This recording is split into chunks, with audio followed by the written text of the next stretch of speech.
Je ne t'apprends rien si je te dis que le temps n'attend pas. Le temps n'attend personne, mon ami. Le secret, c'est que tu peux, toi, faire du temps un allié ou un ennemi. Faire du temps un allié, c'est quand ton temps est bien utilisé, mis à propos, optimisé pour faire du bénéfice, pour faire plus d'argent, pour prendre soin de tes enfants, pour prendre soin de ta santé, pour devenir une meilleure version de toi-même. Là, le temps, c'est ton ami, c'est ton meilleur ami. Par contre, le temps est également un ennemi ou peut devenir un ennemi lorsque tu procrastines, lorsque tu remets sans cesse au lendemain, lorsque tu n'oses pas passer à l'action, lorsque tu te laisses tétaniser par la peur. Là, le temps devient ton ennemi. Dans la vidéo d'aujourd'hui, je vais partager avec toi 7 revenus passifs qui vont t'aider à optimiser tes finances et à faire du temps ton allié.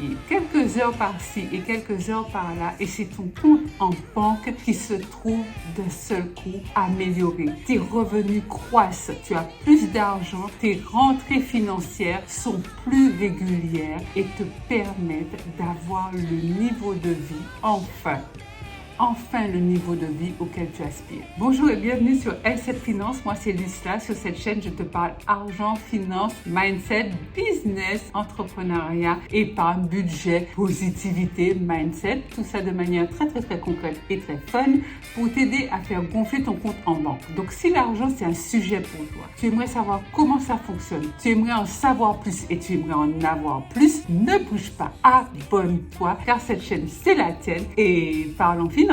J'ai listé 7 revenus passifs qui cartonnent en 2023. Le premier revenu, c'est le dropshipping. N'écoute pas ce que tu entends autour de toi. Les gens qui te disent « Ouais, le dropshipping, c'est mort. Ouais, le dropshipping, c'était bien il y a 5 ans, il y a 10 ans. Maintenant, ça ne marche pas. » Il y a des techniques pour faire du dropshipping qui cartonnent. Moi-même, je suis en train de mettre en place une boutique de dropshipping et je t'assure, avec la stratégie qu'il y a derrière cette boutique, le produit que je vends dans ma boutique de dropshipping, ça va cartonner, c'est sûr. Bien sûr, c'est une question de stratégie. Il faut que tu aies le bon produit. Qui dit bon produit dit bon fournisseur. Qui dit bon fournisseur dit bon prix. Qui dit bon prix dit bonne vente, rentabilité et bonne marge. Mais pour que ta boutique soit connue, tu as aussi tout l'aspect marketing. Donc, c'est pas un truc comme ça, on se lève un matin et on fait du dropshipping. Donc, je vais t'inviter à te former. Il y a beaucoup d'experts en dropshipping, des gens qui s'y connaissent, des gens qui ont déjà fait leurs preuves. Repère-en 2 ou 3, sonde un peu le marché, regarde les avis, les commentaires, fais ton choix, forme-toi et lance-toi. Et surtout, persévère, n'abandonne pas. Parce qu'il arrive effectivement qu'au premier produit, ça floppe. Au deuxième produit, ça floppe aussi. Mais le troisième produit, c'est le produit qui t'apporte le succès dans ta boutique de dropshipping. Quand tu fais du dropshipping, tu peux vendre à tout le monde et personne ne sait que la boutique t'appartient. C'est pas top ça? Tu peux gérer ta boutique depuis n'importe où, depuis chez toi, depuis l'endroit où tu passes tes vacances, chez tes parents, peu importe où tu es, du moment que tu as une connexion internet et ton ordinateur, tu gères ta boutique dropshipping. En plus, ce dropshipping, il n'y a pas de stock. Tu n'as pas de stock. C'est ton fournisseur qui expédie directement à ton client. Et puis, n'oublie pas, tu vends 7 jours sur 7. 365 jours par an et H24. Ouais, elle est pas belle la vie. Deuxième revenu passif qui cartonne en 2023, c'est les distributeurs de snacks et de boissons automatiques. Il faut investir dans la machine. Donc, en fonction du type de machine, ça coûte entre 5 000, 10 000 euros, parfois plus. La stratégie de l'emplacement est capitale parce qu'effectivement, pour que ta machine puisse être rentable et vende, pour que les gens puissent acheter les produits qui sont à disposition dans ta machine, il faut qu'ils la voient. Donc, l'idéal, c'est d'avoir un endroit passant. Ça peut être les halls d'aéroport, les halls de gare, les centres commerciaux, les stations de lavage, les laveries automatiques. Donc c'est une piste excellente et qui rapporte beaucoup d'argent. Troisième piste de revenus passifs, le Airbnb. Tu peux faire du Airbnb avec tout. Tu peux louer une chambre que tu as chez toi qui est vide, peut-être parce que tes enfants sont déjà partis faire leurs études, peut-être parce que tu as une grande maison et tu as une chambre d'amis, une chambre d'invités qui est souvent vide. Tu peux la louer à la nuitée. Tu peux également louer un appartement ou une maison que tu as acheté. Et donc là, c'est un investissement en locatif de type saisonnier.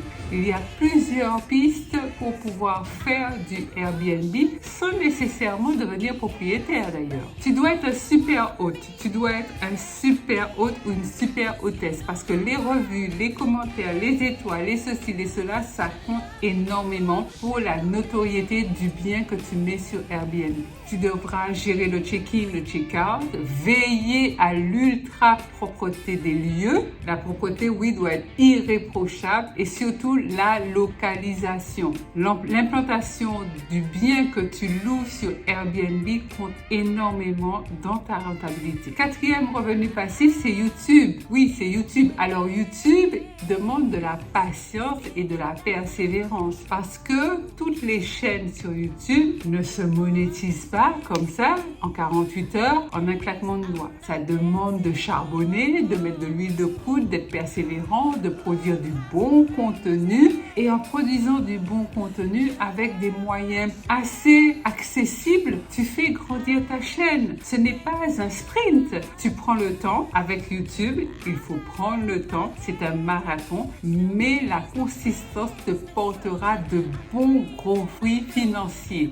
Tu peux commencer à filmer avec ton téléphone. Il faut que tu saches de quoi tu vas parler. Alors, la niche ou du moins l'environnement, l'écosystème que tu vas aborder dans tes vidéos est important puisqu'il faut que tu connaisses, il faut que tu connaisses ton sujet, il faut que tu saches de quoi tu vas parler, il faut que tu sois porteur ou porteuse de conseils, qu'il y ait une vraie plus-value pour le spectateur ou la personne qui regarde ta vidéo à la regarder. Justement, c'est parce qu'il y trouve son compte, il apprend quelque chose. Il faut pas que tu sois non plus super, hyper niché en ayant une chaîne du genre comment augmenter la reproduction des canards de Suède. Enfin, ça intéressera quelques personnes qui sont peut-être dans l'agriculture, mais il faut quand même que ce soit assez général, suffisamment intéressant, pas trop large, mais quand même pour que tu sois pas non plus hyper relou, redondant, à toujours dire la même chose, les mêmes mots, le même... Non, il faut quand même varier pour que les gens qui t'écoutent, parce qu'il y aura des gens qui vont t'écouter à chaque vidéo, ils trouvent leur compte et n'aient pas l'impression que tu rabâches. Au bout d'un moment, à force de persévérance, ça peut aller vite, mais bon, les chaînes qui grossissent très très vite et qui sont très vite monétisables, c'est rare. Ça arrive, mais c'est rare. Généralement, c'est 1 an, des fois même plus. Et à partir de là, YouTube commence à te rémunérer. Et plus ta chaîne grossit, et plus YouTube te rémunère. Par exemple, si tu aimes la décoration d'intérieur, que tu sais décorer, tu sais allier, jouer avec les harmonies, allier les couleurs, agencer, rénover, changer l'ambiance d'une pièce, oui, tu peux créer une chaîne YouTube sur ce sujet. Si tu aimes les enfants et que tu as une passion pour les jeux d'enfants ou l'éducation des enfants sous forme ludique, tu peux créer une chaîne. Si tu aimes la lecture, tu peux créer une chaîne YouTube sous forme de club de lecture. Cinquième revenu passif qui cartonne en 2023, c'est les réseaux sociaux. Non, là, les réseaux sociaux, je crois qu'on n'en a pas vu le bout parce que entre Facebook, Instagram, TikTok, LinkedIn, Twitter, etc., YouTube, c'est un réseau social quand même. Nous sommes saturés, nous sommes environnés par les réseaux sociaux. Et tu peux vraiment gagner de l'argent en utilisant les réseaux sociaux, non pas comme un consommateur qui passe son temps à scroller tous les jours, plusieurs fois par jour, sur des comptes de XY, mais en étant un producteur, en mettant du contenu de valeur et en incitant les gens, par exemple, à acheter tel produit que tu leur recommandes, mais au préalable, tu as vas négocier avec le fabricant du produit ou le propriétaire du service qui te donne un lien d'affiliation. Grâce à ce lien, tu obtiens des commissions à chaque fois que tes abonnés cliquent et achètent le produit. Les réseaux sociaux sont un formidable pourvoyeur de clients et de sponsorship. Et je pense qu'on est, quoi qu'on en dise, certains réseaux sociaux vont décliner. C'est normal, c'est le principe de toute entreprise, c'est le principe même de la vie, de quoi que ce soit. Certains vont décliner et d'autres vont apparaître, comme par exemple TikTok qui est quand même assez récent. Après TikTok, il y en aura d'autres. Donc l'idée, c'est que si tu aimes les réseaux sociaux, intéresse-toi à leur algorithme, forme-toi et cherche à développer un revenu passif sur 1, 2 ou 3 réseaux sociaux. 6e business qui cartonne en 2023 et qui te génère de bons revenus passifs, c'est Amazon FBA, Amazon FBM et Amazon Affiliate Partners. Chaque dispositif d'Amazon a ses propres règles. Donc, concernant Amazon FBA, lorsque le client se connecte sur Amazon.com ou Amazon.fr et qu'il clique sur ton produit étant déjà en stock sur la plateforme d'Amazon, c'est Amazon qui se charge de livrer ton produit au client. Évidemment, Amazon va te charger une commission. C'est normal puisqu'il stocke tes produits et en plus, il livre à ta place. Donc, c'est super rentable si tu as la bonne optimisation de ton produit. Si ton produit n'est pas hyper concurrentiel, noyé dans un océan rouge de concurrents, mais pas non plus hyper rare, du genre il n'y a pas de demande. Donc, c'est toute une recherche, ça demande un travail de recherche pour trouver le bon produit. Et généralement, c'est ça qui met le plus de temps. Et également pour pouvoir bâtir, bien argumenter, bien préparer l'argumentaire de vente de ton produit. Ça, c'est Amazon FBA. Tu as Amazon FBM, c'est la même chose, sauf que là, tu n'as pas de produits stockés chez Amazon. Tes produits, tu les stockes chez toi. Et c'est toi qui vas livrer ton produit. Attention, quand tu livres un produit, rappelle-toi que c'est le client d'Amazon, c'est pas ton client. Donc, tu n'as pas toute ta vie pour livrer le client. Si tu choisis, par exemple, Amazon Prime, tu as 24 heures ou maximum 48 heures, je crois. Il me semble que c'est 24 heures pour livrer le produit au client. Si tu sais que ces délais-là ne sont pas respectables pour toi, tu choisis Amazon classique, mais même dans la livraison classique, tu as aussi un délai qui est de 4 ou 5 jours. Il faut regarder ce que te propose la Poste parce que tout est compris dans ce que le client va payer. Ces frais d'expédition seront payés à Amazon. Le prix du produit, le prix de l'expédition. Ça veut dire que si le client a payé, je sais pas moi, 5 euros de frais d'expédition et que toi tu dépenses 10 euros parce que tu es super loin ou parce que tu es obligé de...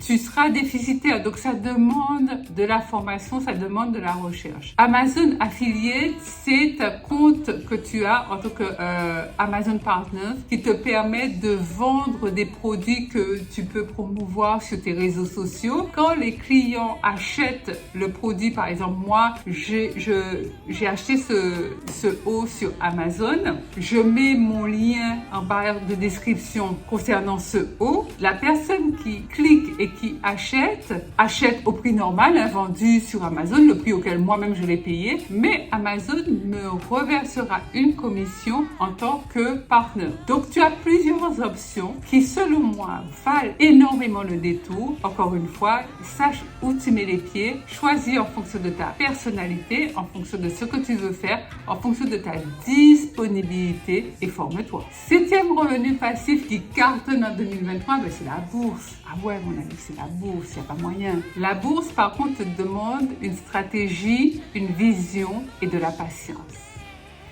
La stratégie que moi j'applique, c'est la stratégie de Warren Buffett, qui est le plus grand investisseur au monde. Tu peux aller regarder de quoi il s'agit, tu peux lire rapidement sa bio sur Wikipédia. Et lui, il te dit que lorsqu'on achète une action, on l'achète pour la garder, pas pour la revendre. C'est-à-dire que tu peux la revendre vraiment si ça décote, mais tu ne fais pas de trading en gros. Tu ne fais pas de trading. D'ailleurs, les statistiques ont montré que lorsque tu investis investis dans l'achat d'une action. Au bout de 3 ans, il y a 60% de chances que tu fasses un bénéfice, 40% de chances que tu perdes de l'argent. Si tu gardes la même action 30 ans, il y a 99,8% que tu fasses du bénéfice et 0,2% de chances que tu perdes de l'argent. C'est la raison pour laquelle moi, j'aime énormément l'investissement en bourse selon la méthode de Warren Buffett. C'est-à-dire que moi, je capitalise long terme. Il n'y a pas moyen, je suis pas une tradeuse, j'ai pas le temps de rester derrière mon ordi à surveiller des chiffres comme ça,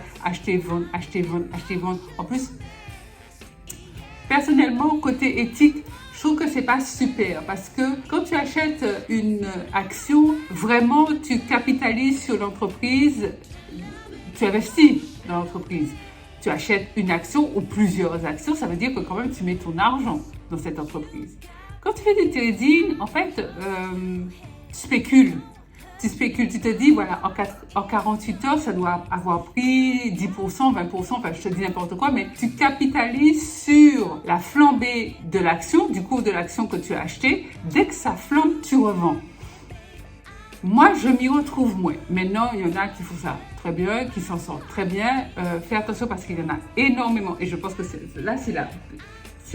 comme l'immense majorité de ceux qui perdent de l'argent. Voilà mon ami, j'ai partagé avec toi les 7 sources de revenus passifs qui cartonnent en 2023. Tu te lances sur laquelle? Dis-moi en commentaire lequel tu vas mettre en place dans le mois qui vient. Le mois qui suit, lequel tu es déterminé à mettre en place. Je t'attends dans la zone commentaire. Pense à partager cette vidéo massivement dans tous tes groupes, sur tes réseaux sociaux, etc. Pense également à liker cette chaîne. Abonne-toi, oui, abonne-toi mon ami, ça me fera super plaisir et en plus ça va envoyer un signal fort à YouTube que je crée du bon contenu pour t'apporter beaucoup de valeur. Je te serai infiniment reconnaissante si tu prends quelques minutes de ton temps pour regarder la vidéo que YouTube te proposera juste sur l'écran de fin. Si tu veux, tu me retrouves sur Instagram, c'est L7Finance, tu pourras m'y suivre. Autrement, je te retrouve avec beaucoup de plaisir le samedi et le mercredi, ici même sur YouTube, pour de nouvelles aventures financières. Bye bye!